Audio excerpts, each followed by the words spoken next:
బీసీల కుల జనగణన బహుజన్ సమాజ్ పార్టీతోనే సాధ్యం. బీఎస్పీ రాష్ట్ర కార్యదర్శి అంపావతిని గోవిందు. సత్యసాయి జిల్లా, ఆంధ్రప్రదేశ్ రాష్ట్రం పుట్టపర్తి నందు బీఎస్పీ రాష్ట్ర కార్యదర్శి అంపావతిని గోవిందు అధ్యక్షతన బీసీల కుల జనగణన చేయాలి అని రౌండ్ టేబుల్ సమావేశం జరిగింది. ముఖ్య అతిథిగా బీఎస్పీ రాష్ట్ర అధికార ప్రతినిధి గౌరవ వందన కుమార్, జిల్లా అధ్యక్షులు ఏ సుబ్బారాయుడు, రాష్ట్ర కార్యవర్గ సభ్యులు ఎం శ్రీరాములు, జిల్లా కార్యదర్శి యాటగిరి రామచంద్ర ప్రసాద్ హాజరయ్యారు. రాష్ట్ర కార్యదర్శి అంపావతిని గోవింద్ రౌండ్ టేబుల్ సమావేశంలో మాట్లాడుతూ కులం, మత దోపిడీ, కబ్జా, దౌర్జన్యదారుల పార్టీల ప్రభుత్వాలు స్వాతంత్రం వచ్చిన ఈ 78 ఏళ్ల కాలంలో బీసీల కుల జనగణన చేయకుండా మొత్తం బీసీలకు రావాల్సిన వాటాను తామే 90% పైగా అక్రమంగా ఆక్రమించుకుని అనుభవించడం జరుగుతుంది ఈ సందర్భంగా తెలిపారు. బడ్జెట్లు ఏమే ఇప్పుడు చిన్న పంచాయతీకి జనాభాను బట్టి నిధులు ఇస్తారు, పెద్ద పంచాయతీకి జనాభాను బట్టి ఎక్కువ నిధులు ఇస్తారు. దాన్ని బట్టి మన జనాభా లెక్క ఉంటే బడ్జెట్లో మనకు మన జనాభా తగ్గట్టుగా నిధులు వచ్చాడు కదా. ఇంకా ఈ విధంగా కూడా మనం అన్యాయమైనట్టు కదా. మరి ఇంతకంటే ఇంకేం కావాలా?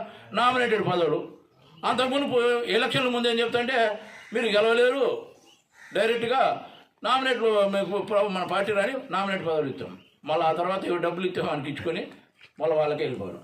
అంటే ప్రతి చోట మనకు బీసీలకు అన్యాయం జరుగుతుంది. మరి ఈ అన్యాయాన్ని మనము గుర్తించలేకపోవడం అనేది ఎంత దురదృష్టకరమో, ఎంత బాధాకరమో ఆలోచన చేయాల్సినటువంటి అవసరం. ఇది మనం గుర్తించకపోయినా గౌరవ మేడం మాయావతి గారు గుర్తించారు. ఈ నా సోదరులకు, బీసీ సోదరులకు ఇంత అన్యాయం జరుగుతుంది, మరి ఈ జనాభా లెక్కలు వస్తే వాళ్ళ వాటా వాళ్ళకి వస్తుంది, మరి వాళ్ళ వాటా వాళ్ళకి రావాలంటే మనం ఖచ్చితంగా జనాభా లెక్కలు తీయాలా. మీరు తీస్తారా? అగ్రకులపాల పార్టీలకు మేడం గారు చెప్పిన అల్టిమేటం, మీరు తీస్తారా? తీయండి, లేదంటే మేము అధికారంలోకి వస్తాం, మేమే బీసీల జనాభా లెక్కలు తీసి వాళ్ళకి న్యాయంగా రావాల్సినటువంటి వాటా వాళ్ళకి పంపిణీ చేస్తామనే విధంగా చెప్పడం జరిగింది. మరి దీన్ని బట్టి మనకి ఎవరు వైపు ఉన్నారు? మరి కాంగ్రెస్ మనకేం చెప్తోంది? 78 ఏళ్ళుగా మోసం చేసింది. ఆ రోజే ఇచ్చింటే ఇంత పని ఉండేది కాదు. ఈరోజు అధికారం లేనప్పుడు మన రాహుల్ గాంధీ ఓబీసీలు గణన చేస్తానన్నాడు. అది ఎప్పుడు చెప్పినాడు? 2024 ముందు చెప్పాడు. చెప్తే బీసీలు నమ్మలే, అందుకే 2024లో ఆయనకు అధికారం ఇలా. మరి ఇప్పుడు ఆయన నమ్మాలని అనుకుంటే దానికి ప్రత్యక్ష ఉదాహరణ తమిళనాడు, ఇప్పుడు కర్ణాటకలో రాష్ట్ర కాంగ్రెస్ ప్రభుత్వం ఉంది. అక్కడ బీసీల జనగణన తీశారు. మరి ఈ రోజుకు ప్రకటన చేయాల. ఎందుకు చేయాలా? అక్కడ ఉన్నటువంటి ఒక్కలిగలు, లింగాయతులు వాళ్ళ యొక్క ఆధిపత్యం నుంచి బయటికి వెళ్ళిపోతాయని, ఇక్కడ ఎట్లా కమ్మారీల గురించి మనం వెళ్ళిపోతుందో అట్లా పోతుందని ఉద్దేశం చేయాలి. అప్పటికి కాంగ్రెస్ నమ్మే వీలుందే? మనం సాధ్యం కాదు అది. ఇంకొకటి మరి ఈ విధంగా ఆ పార్టీలోనే ఈ దేశంలో, ఈ రాష్ట్రంలో ఏదైనా బీసీలకు అనుకూలంగా ఉన్న పార్టీ ఏదైనా ఉందంటే అది ఒక బహుజన్ సమాజ్ పార్టీ మాత్రమే. దీన్ని మనం ఆదరించి దీన్ని కనిపించుకోకపోతే మనంత దరిద్రులు ఉండరు. ఇంకొకటి సంఘాలు ఉన్నాయి, బీసీ సంఘాలు, కుల సంఘాలు, ప్రజా సంఘాలు పోరాటం చేస్తున్నాయి, కాదనిలే. వీళ్ళు అడిగినప్పుడల్లా వాళ్ళు నటిస్తున్నారు, ఇచ్చినట్టు ఇస్తామంటున్నారు, కానీ ఇవ్వకోకుండా వెళ్ళిపోతున్నారు. ఈ విషయం స్పష్టంగా మొన్న 20 తారీఖు ఆగస్టులో విజయవాడలో మీటింగ్ పెడితే రాష్ట్ర వ్యాప్త నాయకులు, బీసీ సంఘాల నాయకులు వచ్చారు. వాళ్ళు చెప్పారు, మేమైతే పెద్ద ఎత్తున పోయాం, జగన్మోహన్ రెడ్డి దగ్గర పోయాం, ఇంకొకరి దగ్గర పోయాం, కానీ వాళ్ళు తీసుకొచ్చారు కొంత దూరం, మళ్ళీ చేయలేదు. అంటే ఏమర్థం? వాళ్ళు సంఘాలకు ఎటువంటి పరిస్థితుల్లో చెయ్యరు. కారణం ఏమంటే సంఘాలు కొంత దూరం పనిచేస్తాయి, పనిచేసి చివరికి ఏమవుతుంది? ఈయనకో వానుకో అగ్రకుల పార్టీలకో ఓట్లు వేయడం జరుగుతుంది. వాళ్ళకి అదే కావాల్సింది. మరి అది జరుగుతుంది కదా, ఇంకేం పని? ఇక్కడ ఏం జరగాలంటే ఏం జరుగుతుందంటే వాళ్ళు నువ్వు ఏం చెప్పినా ఈ ఉన్నటువంటి కులమత దోపిడీ, కబ్జా, దౌర్జన్యదారుల పార్టీలకు నువ్వు ఎన్ని ఉద్యమాలు చేసినా, ఎన్ని పనులు చేసినా వాళ్ళకి లెక్కే లేదు. వాళ్ళకి కావాల్సింది ఒకటి, మాయల పక్కీరు ప్రాణం ఏ విధంగా అయితే చిలకలో ఉంటుందో ఆ విధంగా వాళ్ళ ప్రాణం ఓటర్లో ఉంది.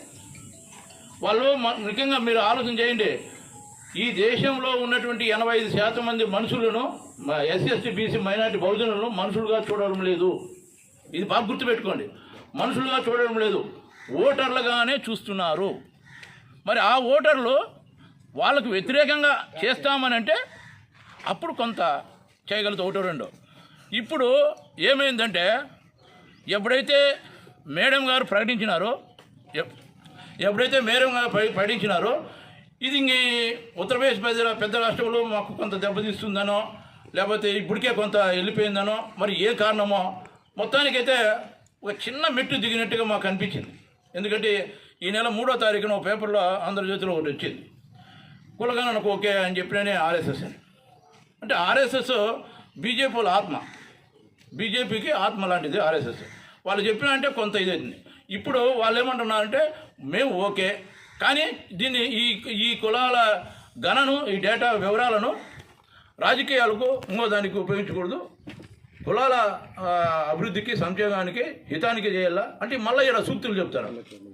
అంటే ఇక్కడ ఒకటి బాగా ఆలోచించాల్సింది, ఇది ఎట్లా వచ్చింది అంటే గౌరవ మేడం మాయావతి గారు బీసీలకు మేము లెక్కలు తీస్తామని ఎప్పుడు చెప్పినారో అప్పుడు వాళ్ళు ఈ విధంగా చేయడానికి ముందుకు వచ్చారు. అంటే దీన్ని బట్టి అర్థమేమే, ఆర్ఎస్ఎస్ అనేది ఎప్పుడైతే వచ్చిందో ఆ దాన్ని ఇప్పుడు మనం వాళ్ళు చెప్పినారు కదా అని మనం సైలెంట్ అయిపోయినాం అనుకోండి, మోడీ గారు మన రాష్ట్రానికి వచ్చి ప్రత్యేక హోదా ఇచ్చిన ఎన్నికలకు ముందు విదేశాల్లో ఉన్నటువంటి బ్యాంకుల్లో ఉన్నటువంటి కోట్లు తీసుకొచ్చి ఒక కుటుంబానికి 10 లక్షలు ఇచ్చిన అంటే ఇది అన్నిటికంటే చాలా గొప్పది, చాలా విషయం ఏంది, చిన్నదా మీరు అనుకుంటున్నారేమో. చాలా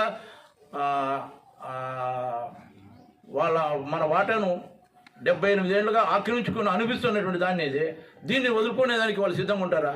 అంటే ఇప్పుడు ఎప్పుడైతే మాయావతి గారు ఎప్పుడైతే బీఎస్పీకి మద్దతుగా బీసీలు పోతారు అనే భావన ఎప్పుడైతే కలుగుతుందో అప్పుడు ఖచ్చితంగా వాళ్ళు చేస్తారు, లేకపోతే చేయరు. ఓట్లే ముఖ్యము, సంఘాలు ఇంకోటి ఏమీ చేయవు. ఇది బాగా అర్థం చేసుకోవాలా. ఈ రాష్ట్రంలో కానీ ఈ దేశంలో కానీ ఏ పార్టీ కూడా ఇంత అవకాశం ఇవ్వలేదు.